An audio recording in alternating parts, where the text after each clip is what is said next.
Honey, Yeah? I think your acceptance letter is here. Oh my God! Okay, Mom, can you snap this for me? Oh, yes. Okay. Yes. Ease up on the white stereotypes there, MTV.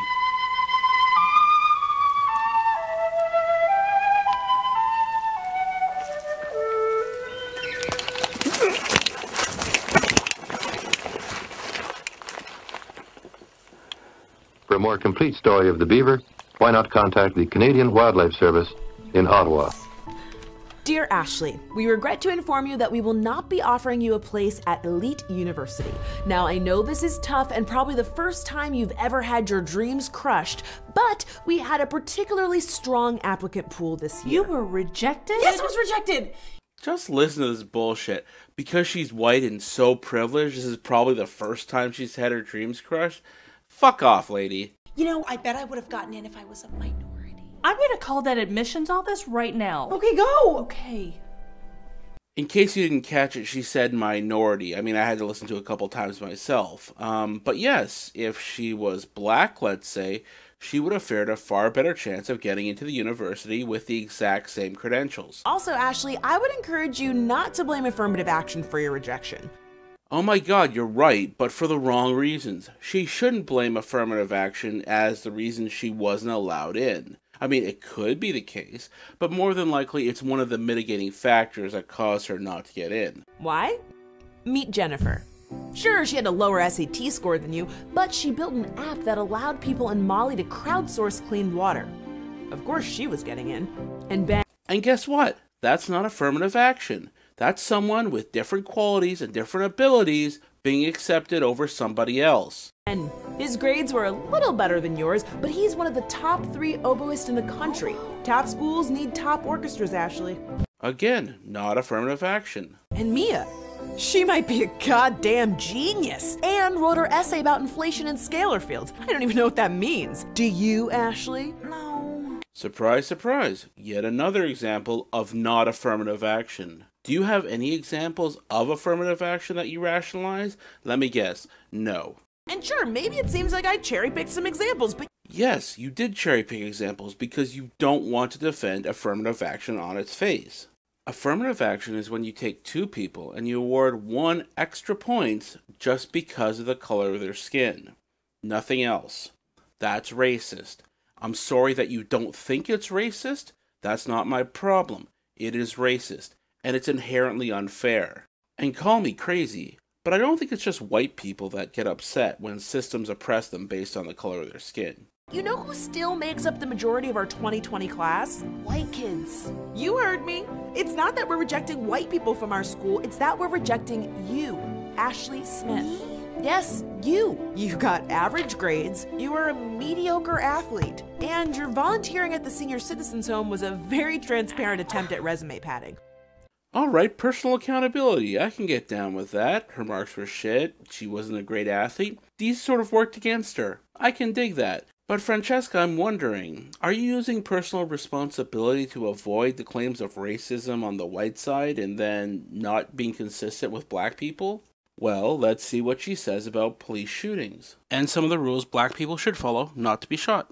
Don't be mentally ill. Don't fall asleep on a couch. Look, don't carry a pill bottle. Don't use the stairs. Don't play with toy guns. Don't call the police for help. Well, don't have a broken taillight. Don't have an attitude. Don't get in a car accident. Don't buy an air rifle in Walmart. Don't ride in a police van. Don't sell a loose cigarette. Don't walk in the middle of the road, man. Or just don't be black. Gee, it seems like you skip over what they were doing in those situations that led to them being shot. But don't worry, Francesca, I went ahead and I researched it for you. Dante Hamilton disarmed a police officer at his club and beat him about the head with it.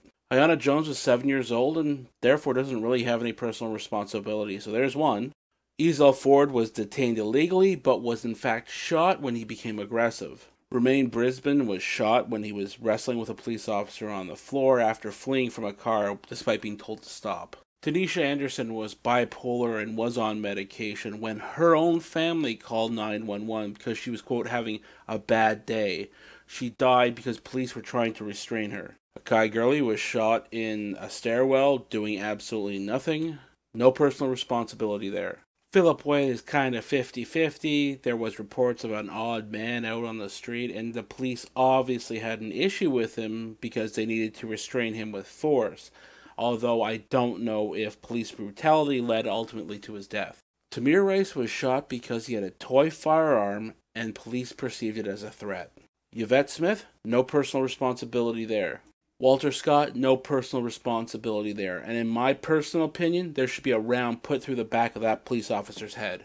Sandra Bland killed herself. That's the ultimate in personal responsibility.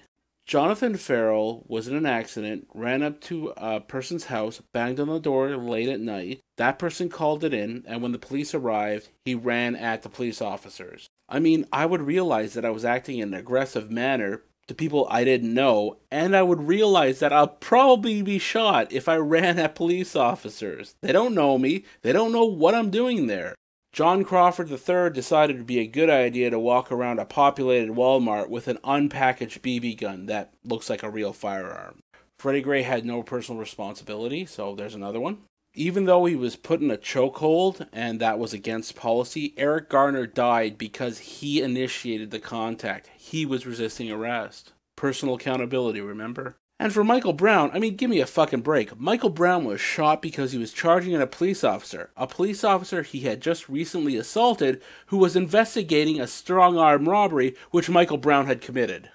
So what's the takeaway from this? Well, for Francesca, if it's a white person, it's personal accountability, not systems that oppress white people. But for black people, it's not about personal accountability, it's about the systems that oppress them. Also, let's not forget that we reject thousands of people of color too. Like Marcus. He thought he was definitely getting in because he was black. Nope, that's just not how affirmative action works. You're right, that's not how affirmative action works. But let's say we have one slot left at our university and we're choosing either between Ashley and Marcus. Now, Ashley scored 1,200 on her SATs and is white. Marcus scored 1,150 on his SATs and is black. They have about the same extracurricular activities, same jobs, and they live in the same neighborhood. Guess what happens? Marcus gets in because of his skin color. You and Marcus may as well have lit that $75 application fee on fire. And if you really want to get upset, meet Bradley. He's a legacy. Bradley got in because his dad and grandpa both went to school here, even though he had the same GPA as you and was just as average. Congratulations! Legacy admission rates are upwards of 40% at elite universities. And guess what? If legacy results in less deserving people getting into university, then I'm against that too. But, unlike legacies, affirmative action isn't about getting unqualified kids into schools. It's about making sure deserving students of all backgrounds get access to an education they might not get otherwise. No, that's exactly what it means, because you can have a white person and a black person, and the black person has slightly worse credentials, and he gets in over the white person. That means a less deserving person got in over a more deserving person. We wish you the best of luck on your future endeavors. And by best of luck, what they mean is when you apply to your next school or you apply to a brand new job, hopefully there isn't a less qualified black person that's right there to take it from you. Thanks again for watching. If you liked the video, please share, comment, or subscribe. Have a good one.